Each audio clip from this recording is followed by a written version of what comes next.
Hello and welcome back to ALH Success Lines with me, Angela.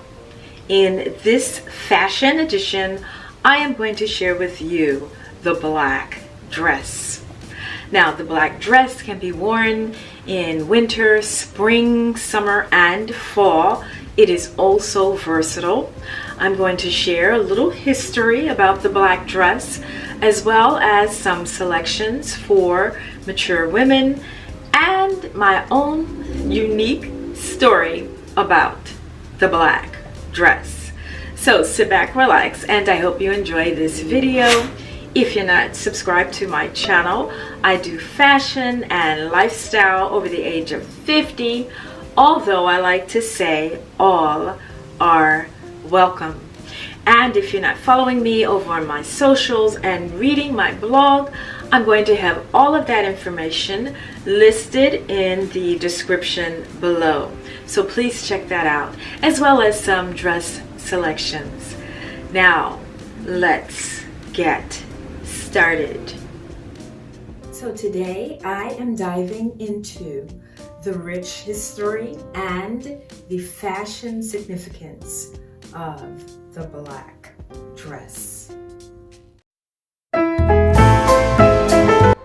We are often led to believe it was Audrey Hepburn who introduced the little black dress in the 1961 movie Breakfast at Tiffany's. It was actually Coco Chanel who made the little black dress a fashion statement. Here are just a few of my style icons wearing the little black dress over the years.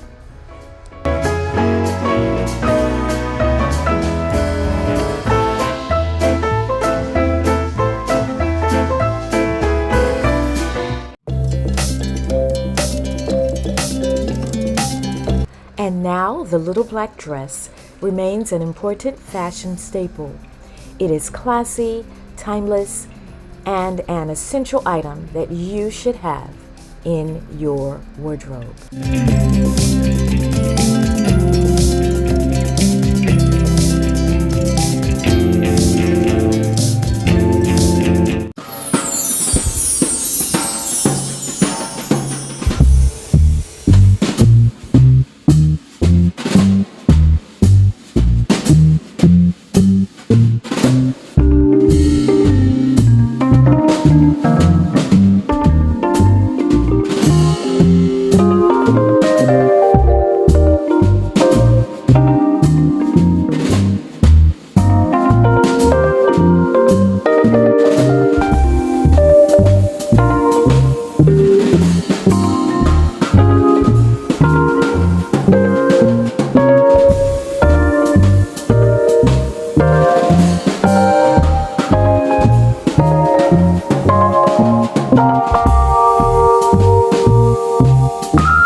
So thank you so much for tuning in to ALH Success Lines with me, Angela, and I hope you enjoyed this video. Again, if you're not subscribed to my channel, I would love to have you. I do fashion and lifestyle over the age of 50, although all are welcome. So again, thank you, and I'll see you in the next video.